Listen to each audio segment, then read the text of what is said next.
오늘 설교 제목은 기독교 복음의 위대함이라고 정해봤습니다. 우리는 기독교인이고 복음을 믿고 있는 사람입니다. 여러분 기독교 복음의 위대함이 어디 있다고 생각합니까? 어용포시는 얘기를 하고 알고 있지만 명확하게 기도의 복음의 위대함은 이런 것이다 라고 얘기하기 굉장히 곤란한 사람들이 많을 건데 제가 조금 정리를 해드리겠습니다. 기독교 복음이 왜 위대하냐라고 묻으면 네 가지 정도는 대답할 수가 있겠는데요. 첫 번째는 기독교 복음의 위대함은 구원은 예수님을 믿음으로 받는다라는 것이 기독교 복음의 위대함이라고 얘기할 수 있습니다.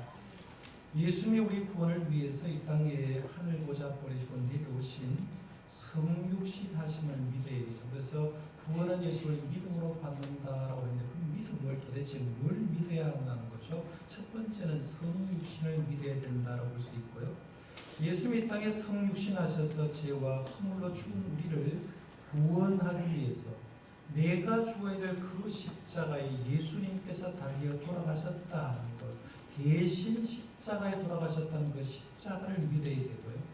예수님은 십자가에 돌아가신 지 3일 만에, 무덤에 묻히신 지 3일 만에 부활의 첫 열매가 되셨다. 예수님이 부활하셨고 예수님이 부활하셨기 때문에 우리도 부활할 수 있다 하는 것을 믿는 겁니다. 그리고 부활하신 예수님이 부활 승천하셨지만 성령 안에서 우리와 함께 임마누엘하고 계시다. 예수님이 어디 계십니까? 라고 말하면 성령님과 함께 오늘 우리들도 함께 하고 계십니다라는 임마누엘을 믿을 필요가 있죠. 그 다음에는 부활 승천하신 예수님께서 하나님의 보좌 우편에서 우리를 위해서 세상을 통치하고 우리를 위해서 중보기도하는 사역 하시다가 마지막 날 최후 심판의 날에 우리를 심판하러 오실 심판주를 믿는 거죠. 그러니까 예수님을 믿는다라고 얘기를 하면 예수님의 성육신과 예수님의 십자가 사역과 예수님의 부활하심과 예수님 지금 성령 안에서 임마누엘 함께 계심과 그리고 예수님이 심판주로 오신다는 것, 재림하신다는 것,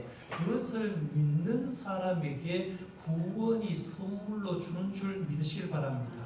이게 기독교 복음의 위대함이라고 얘기할 수 있죠. 그런데 두 번째 기독교 복음의 위대함이 뭐냐라고 물으면 그 믿음조차도 내 노력에서 의해서 주어지는 것이 아니라 하나님의 은혜로 말미암는다라는 것이 기독교 복음의 위대함이라는 거예요. 이 같은 세상을 살면서도요, 어떤 사람은 예수를 믿어요, 어떤 사람은 예수를 안 믿습니다. 전도를 똑같이 해도 어떤 사람은 복음을 영접하는데 어떤 사람은 전도를 받지 않고 탁탁 튀는 사람이 있습니다.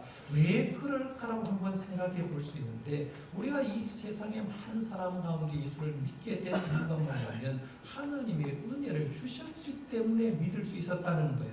에베소서 2장 8절 말씀 바로 그 얘기가 나옵니다. 너희는 그 은혜에 의하여 믿음으로 말미암아 구원을 받았으니 이것은 너희에게서 난 것이 아니요 하나님의 선물이라라고 하는데요.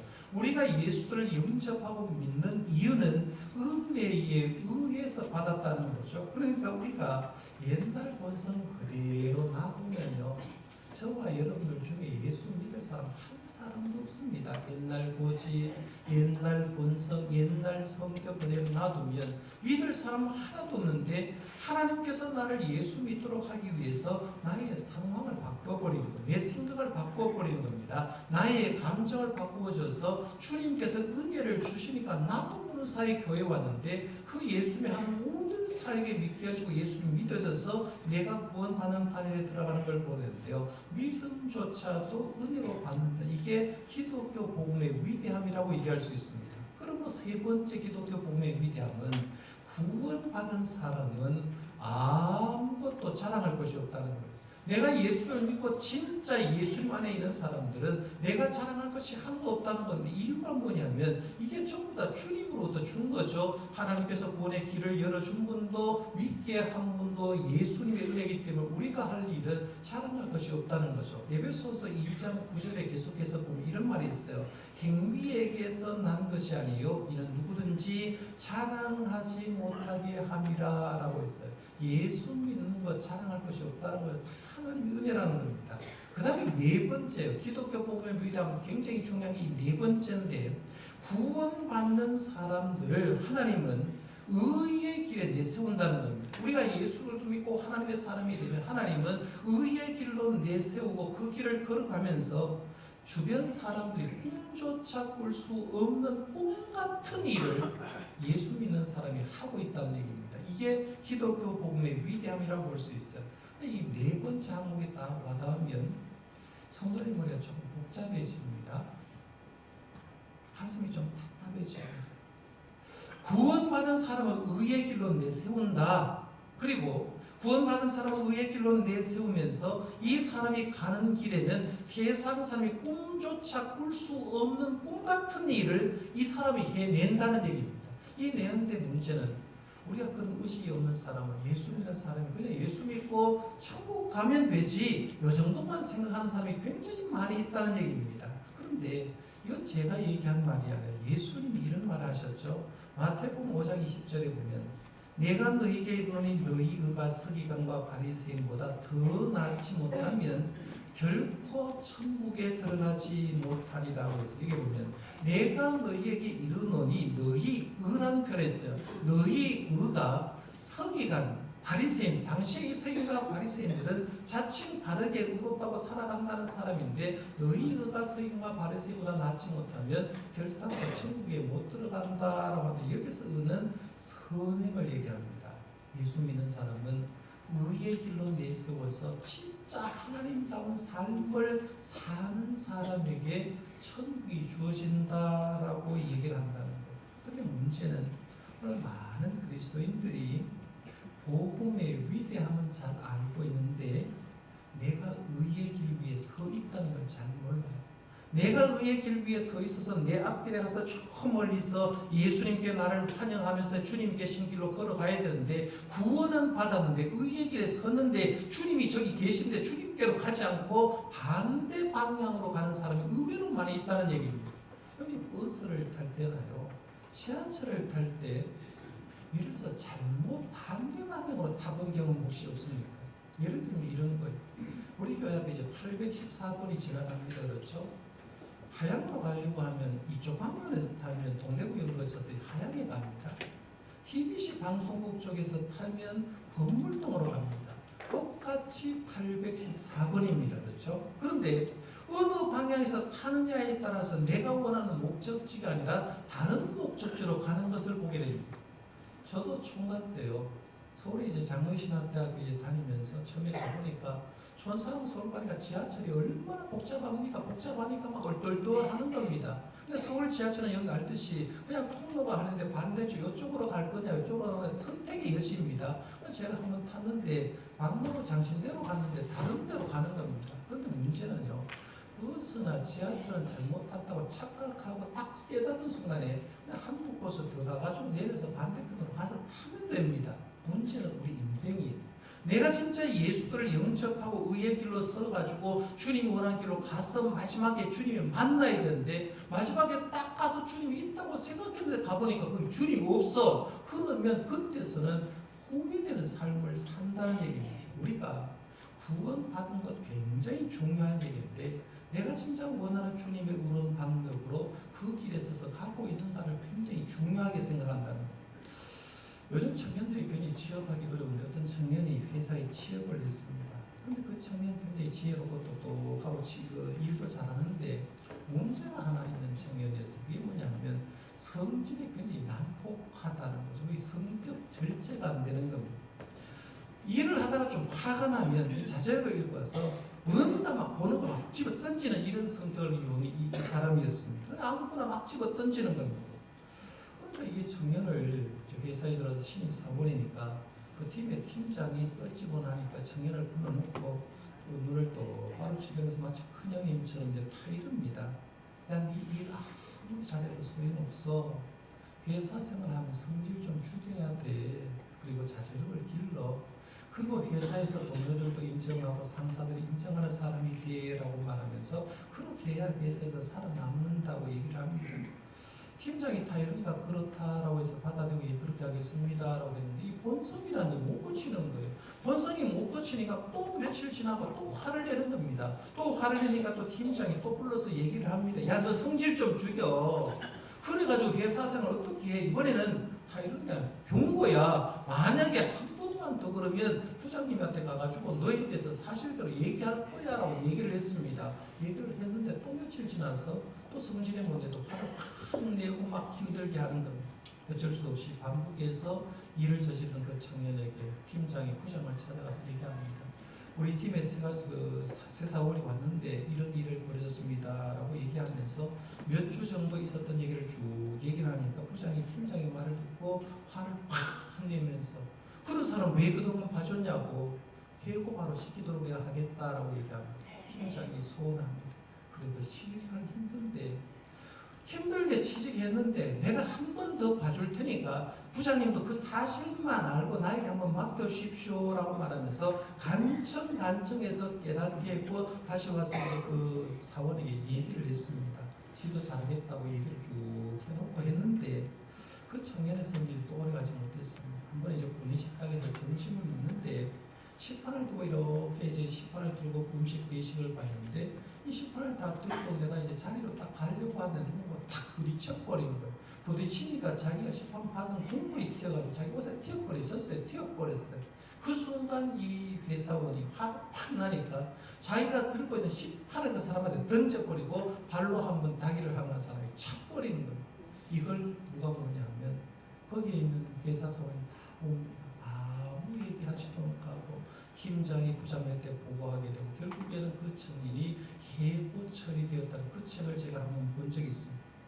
저는 이 청년 얘기를 읽어보면서 이 청년 얘기가 바로 우리 얘기는 아닐까 이런 생각을 한번 해봤습니다. 우리는 믿음으로 구원받았잖아요. 그렇잖아요. 그 믿음마저도 은혜로 인해서 하나님께 구원받은 우리고 그래서 자랑할 거라고는 전혀 없는 우리들. 내가 구원받아서 의의 길로 내세워서 길을 가기를 원하고 주님 원하는 길을 가야 되는데 그 가야 되는 사람이 하면서 공동체를 힘들게 하고 세상을 힘들게 하고 오히려 자기의 삶을 통해서 하나님께 영광을 나타내야 되는데 주변의 사람을 힘들게 하는 우리는 아닌가 한번 생각해 볼 수 있다고 생각하면 그 청년이 우리의 모습일 수도 있겠구나라고 생각해 볼 수 있다는 거예요. 참 사도 바울은 로마에 있는 기독교 공동체에 편지를 쓴 겁니다. 특별히 유대인에게 교회 안에 있다고 생각하는 사람들을 얘기하면서 그 얘기하면서 로마서 1장에는 이방인을 대상으로 썼고 2장은 유대인을 대상으로 제가 썼다고 했어요. 그러면서 교회 안에 있는 유대인들에게 얘기를 하면서 첫 부분에 뭐라고 얘기하냐면 그러므로 남을 판단하는 사람아라고 했어요. 지난주에 이 말씀을 생각했습니다. 여기서 판단이라는 말은 헬라로 크리노라는 단어를 썼는데 간단한 판단이 아니라 정죄 혹은 심판을 의미한다고 말씀드렸습니다. 이게 산상보험 마태복음 7장 1절에는 비판이라는 단어로 쓰여진다고 제가 말씀드렸어요. 그런데 문제는 남의 허물을 보고 정죄하고 심판하는 사람일수록 자신의 눈에 더 들보가 있다고 제가 말씀드렸습니다. 이건 여러분 잘 적용하시면 됩니다. 교회 생활에서 남을 비판하고 뭔가를 부정적으로 얘기하는 사람일수록 자신의 눈에 들보가 있을 가능성이 굉장히 많습니다. 이유는 자신의 눈에 들보가 있으니까 다른 사람을 정확하게 볼 수가 없는 거예요. 그러니까 이걸 들보를 어떻게 하느냐면 자기 능력으로 빼낼 수가 없고 예수님의 은혜로 통해서만 빼낼 수 있어요. 그러니까 교회 밖에 있는 사람에게도 예수님 필요하고 교회 안에 있는 사람도 예수님이 필요하다고 제가 말씀을 드렸습니다. 이렇게 교회 안에 있는 사람들도 죄를 범하는데 이어지는 말씀과 쭉 연관을 시켜보니까요. 1절 말씀부터 11절 말씀에 보니까 교회 안에 있는 사람의 죄를 4가지 사도 바울이 지적하는데 첫 번째 죄가 1절 말씀 아까 생각한 거예요. 남을 판단하고 비판하기를 즐겨하는 거예요. 교회 내에 있습니다. 여러분 이걸 얘기하면서 로마의 교회만 생각하지 마십시오. 우리 교회를 생각하셔야 됩니다. 우리 교회 안에 남을 비판하고 즐기는 사람이 누굴까? 나는 아닌가 한번 생각해 봐야 됩니다. 그런데 문제는 그 사람들 남을 판단하면서 자기도 똑같은 그 일을 한다는 거죠. 문제는 은밀한 가운데 그 일을 한다는 얘기입니다. 두 번째, 교회 안에 있는 사람이 어떤 죄를 지었느냐면 자기 죄에 대해서는 둔감하다는 겁니다. 남이 지은 죄에 대해서는 민감하게 반응하면서 정작 자신도 그를 죄를 지면서 자신의 죄에 대해서는 굉장히 둔감하다는 얘기입니다. 1절 말씀도 그런 말씀이고 3절 말씀도 그 말인데요. 3절 말씀 한번 보십시오. 이런 일을 행하는 자를 판단하고도 같은 일을 행하는 사람, 네가 하나님의 심판을 피할 줄 생각하느냐라고 말하면서 판단하고도 같은 일을 행하는 사람이 많다는 거예요. 교회 안에도. 예를 들면 저 사람 봉사 안 해라고 얘기하면서 장자들하고는 자기도 그렇게 않다는 거예요. 형님 저 사람 믿음이 얕다, 믿음이 깊다라는 판단을 하는 방법을 제가 가르쳐 드릴게요. 믿음이 얕으면요, 남을 향하여서는 민감하게 반응합니다. 그런데 자신에 대해서는 둔감하게 반응합니다. 믿음이 얕은 사람은요, 남이 뭘 잘못하는 건 민감하게 반응하면서 정작 자신이 하지 못한 건 굉장히 둔감하다는 거예요. 근데 반대로 믿음이 깊은 사람은요, 남을 향하여는 둔감합니다. 뭐 그럴 수도 있겠구나라고 생각합니다. 반대로 자기 자신을 향해서는 굉장히 민감합니다. 저 사람 보면서 혹시 나는 저런 죄를 짓지 않느냐고 하면서 자기를 본다는 거예요. 이게 영성이 있느냐 없느냐가 쉽게 말하면 이런 거예요. 영성이 없는 사람들은 남을 향해 민감합니다. 남 때문에 민감합니다. 그러나 자기는 동감합니다. 자기도 그를 죄를 지으면서. 반대로 영성이 깊으면 깊을수록 남을 향하여 동감하고 자신에 대해서 민감합니다. 내 이런 죄를 짓지 않은가? 나는 바르게 서 있는가를 따지고 있다는 얘기입니다. 이게 어디 나오느냐면요, 요한복음 8장에 그 얘기가 나옵니다. 볼게요. 이때 예수님이 성전에 올라가서 한 사람에게 가르치고 있었어요. 그때 서기관과 바리새인들이 음행 중에 잡힌 여자 하나를 예수님 바라보 끌고 온 겁니다. 그리고는 예수님께 얘기합니다. 예수님, 선생님, 율법에는 음행한 여자를 돌로 치라고 했는데 선생님은 뭐라고 얘기하겠습니까? 라고 얘기합니다. 율법에는 음행한 여자 현장에 잡혔으니까 돌로 쳐 죽여야 되는데 선생님 뭐라고 얘기하겠습니까? 라고 하니까 예수님 아무 말씀도 하지 않고 자리에 앉아서 뭔가 바닥에 막 글을 쓰고 시작했어요. 옆에 사람이 독촉을 합니다. 어떻게 할까요? 뭐라고 하겠습니까? 라고 자꾸 얘기를 하니까 예수님이 글을 쓰다가 일어서서 딱 한마디를 하셨죠. 너희 중에 죄 없는 자가 먼저 돌을 들어서 한번 쳐봐라 라고 얘기합니다. 그 말을 들었던 사람 중에 한 사람 또한 마지막에 예수님과 여자만 남게 되고 예수님 그 여자를 용서해 주면서 다시는 그런 죄를 짓지 말라 라고 얘기합니다. 많은 사람들은 음행 중에 잡힌 여자를 보면서 그 사람을 정죄를 합니다. 그러나 정작 자기 속에 들어가 보면 자기 속에도 음행스러운 마음이 있거든요. 그런 범했거든요. 그런 잘못을 저질렀었는데 우리가 보통 생각할 때는 남을 향해서 민감하면서 자기 자신에 둔감한데 이렇게 하지 말라는 거죠. 그래서 유대인과 기독교 공동체 안에서 그런 죄를 짓고 있는 사람이 많다. 자기 죄에 둔감한 사람이 많다. 이 얘기하는 거예요. 그 다음에 세 번째는 자기 선을 자랑하는 것도 죄다라고 했습니다. 보통 이제 교회 공동체 하는 사람은 그런 얘기하죠. 형통하거나 행복하면 내가 좀 착하게 살아서 이런 복을 받는다고 생각하는 사람들이 많습니다. 그런데 성경은 그렇게 얘기하지 않습니다. 네가 그래서 그런 게 아니라 하나님의 은혜 때문에 네가 지금 이렇게 살아가고 있다라고 얘기하는 거예요. 4절 말씀 보세요. 4절로 이렇게 설명해볼까요? 시작. 혹 내가 하나님의 인자심이 너를 인도하여 회개하게 하심을 알지 못하여 그 인자심과 용납하심과 길이 참으심이 풍성함을 멸시하느냐. 아멘. 여기 뭐 하나님의 성품 얘기합니다. 하나님은 인자하시다. 하나님은 용납해 주시는 분이다. 하나님은 길이 참으신 인내의 성품을 얘기하면서 너희들이 지금 잘못된 길로 가도 잘 되는 이유는 하나님이 인내를 베풀어 주었고 하나님이 용납해 주고 하나님이 인내해 주었기 때문에 그렇지 네가 뭐 착한 일을 해서 그런 건 아니다라고 얘기하는 거죠. 그래서 자기 선 자랑하지 말라고 얘기하는 거예요. 그 다음에 네 번째 얘기한 게 뭐냐면 자신의 선의 무가치함을 알지 못한다고 얘기했습니다. 자기의 선, 내가 조금 착한 일을 하는 게 하나님 앞에서 얼마나 무가치한 것을 얘기하는데요. 당시에 보통 그러게 하잖아요. 바리새인과 서기관들이 대체적으로 그런 사람이었는데 그래도 남보다 선해. 난 저 사람보다 기도 많이 해. 난 저 사람보다 선해라고 이런 표현들을 굉장히 잘한다는 겁니다. 근데 진짜 선이 뭐냐는 거예요. 진짜 선을 7절 말씀이 이렇게 얘기합니다. 참고 선을 행하며 영광과 존귀와 썩지 아니함으로 구하는 자에게는 영생으로 하시고라고 얘기했는데요. 여기서 참고 선을 행하는 것, 진짜 선은 뭐냐면 이 참고 선을 행한다는 말은 인내하면서 하나님의 뜻을 행하는 걸 얘기합니다.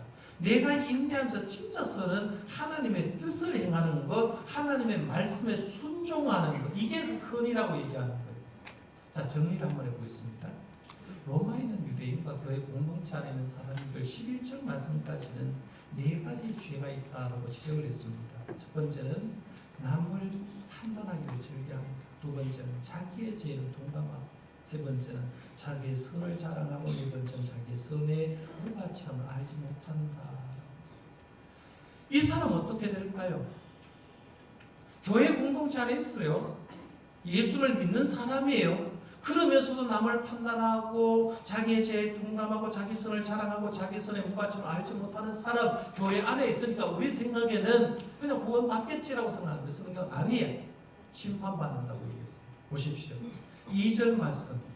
이런 일을 행하는 자에게 뭐가 있다고 했어요? 하나님의 심판이 진리대로 되는 줄 우리가 알아야 했어요. 3절 하반절에 네가 하나님의 심판을 피할 줄로 생각하느냐. 5절 하반절에 진노의 날 곧 하나님의 그러신 심판이 나타나는 그날에 임할 진노를 내게 쌓는도다 라고 했어요.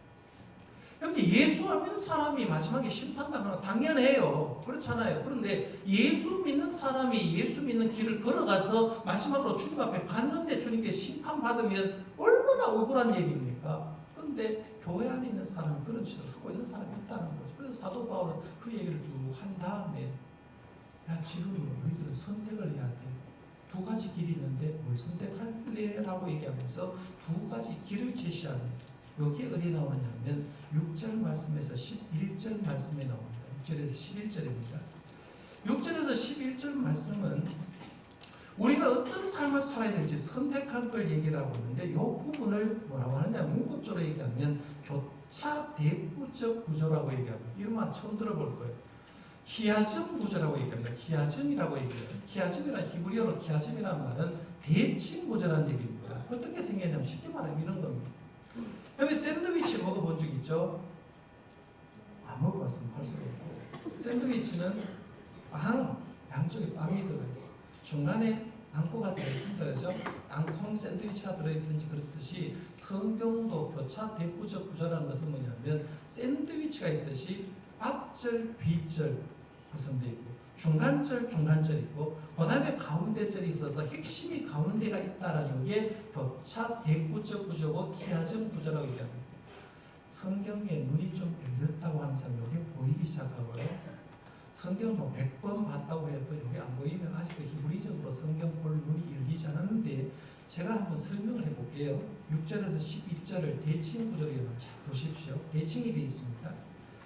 A, B, B, C, C라고 제가 해놔서 이해 안 가셔도 관계없습니다. 이런 구조가 성경에 굉장히 많습니다. 구약에도 이렇게 써졌고 신약에도 이렇게 써졌는데요. 6절 말씀에 보면 하나님께서는 각 사람을 그 행위에 따라 갚는다고 했고, 마지막 11절에 보면 하나님은 외모로 사람을 취하지 않는다고 했어요.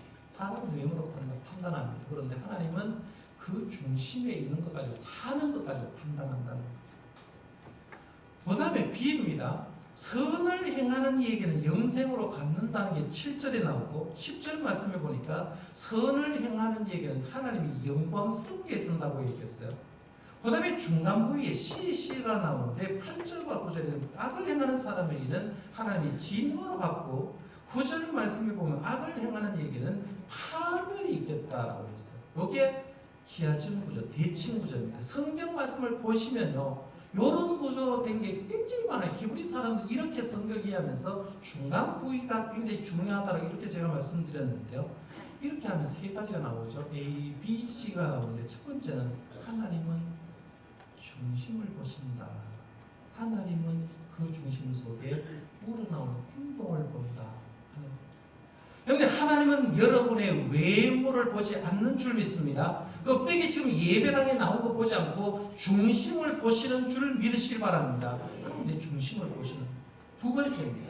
선을 행하고 사는 사람은 이 세상에서 영광과 존귀와 평강을 선물로 받습니다. 이 세상에도 받아요. 그리고 마지막 천국에 가면 영원한 생명, 영생을 선물로 받습니다. 세 번째는 악을 행하고 사는 사람은 이 세상에서 환난과 공포를 당하게 되고 죽음이 이은 영원히 하나님의 진노와 분노를 받게 된다라고 얘기했습니다. 사도 바울이 지금 로마교회 이 얘기를 왜 하느냐면 너희들 교회 안에 있지. 교회 안에 있다고 의롭다고 생각하지 말라는 얘기. 지금 너희들이 가는 길은 그렇게 가면 주님 원하시는 길이 아니니까 기회가 주어졌을 때 회개할 수 있을 때 주님이 원하시는 다른 길로 빨리 바꾸라는 거예요. 그래야 너희들에게 영광과 존귀와 평강이 있고 영원한 상급이 있으니까 이런 삶으로 빨리 전환하라라고 얘기를 하고 있다는 거예요. 그런데 우리 회사에 들어가게 되면요. 제가 오늘 본문 말씀 묵상하면서 그런 생각을 해봤어요. 회사에 들어가면 그냥 일하게 놔두면 좋겠는데요. 회사에는 날 그냥 일하게 안 돼요. 저도 고등학교 졸업하고 한 2년 정도 회사에 다녀봤기 때문에 이 얘기를 하는 겁니다. 인사복합표라는 게 있어요. 인사복합. 제가 진짜 일을 잘하는가를 상사들이 체크를 합니다. 이거는 사원용 인사고과가 있고요. 그 다음에 간부급에 있는 사람들도 인사고과가 있어요. 요즘 여러분들이 대학교에 가면 교수를 누가 평가합니까? 학생들이 평가합니다. 이 사람 제대로 가르치고 있는지. 요즘도 여러분들 보고 목사 평가하라고 잘 그래요. 평가를 한다. 근데 회사에 들어가서 평가를 합니다. 책임감 있나요? 인사복합회 예를 하나 보여주는 겁니다. 뭐 잘 안 보일 때 이런 게 있다는 걸 아시면 되겠습니다. 적극적으로 하느냐? 업무 지식은 잘하고 있는가? 수행 능력은 있는가? 기획과 창의력은 있는가? 업무 실천 및 규정 준수는 하고 있는지, 고객이 왔을 때 대응을 잘하고 있는지, 영업력은 있는지를 평가를 합니다. 이걸 점수로 매깁니다.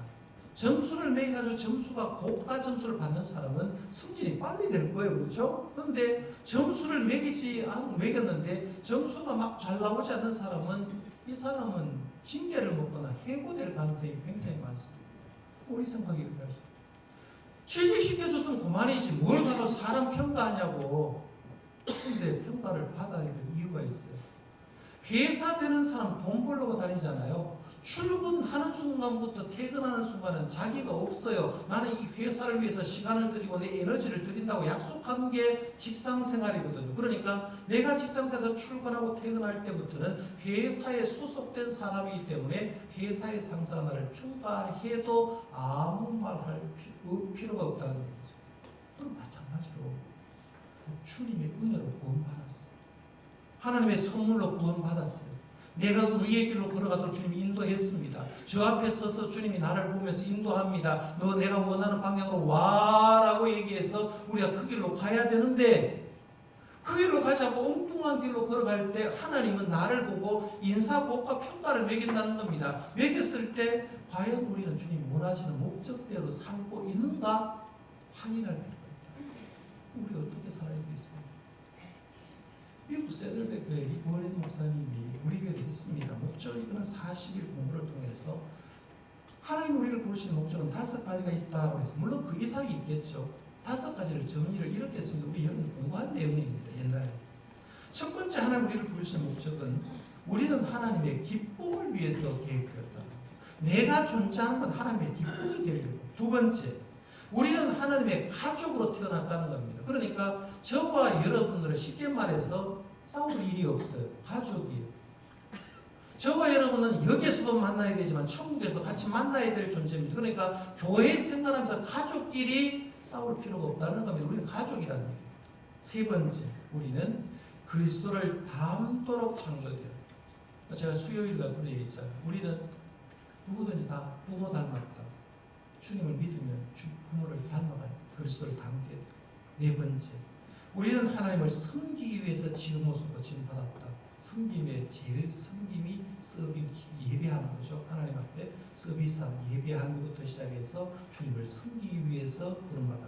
마지막 5번째, 우리는 사명을 위해서 지음받았다.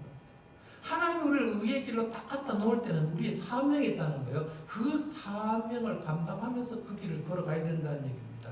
이 목적을 바로 알고 살아가면 주님이 마지막에 우리를 보고 칭찬해 줄 거고요. 영광과 존귀와 평강의 복, 이 땅에서도 줄 거고 천국에서는 영생의 복을 주는 줄 믿으시길 바랍니다. 이걸 오늘 생각하는 거죠. 오늘 대림절 네 번째 주입니다. 성탄절이 임박해 있습니다. 우리의 신앙을 잘 증명하셔야 돼요. 그냥 내 이대로 가면 천국이면 좋겠는데 이대로 가면 천국이 아닌 방향으로 가는 사람이 많다.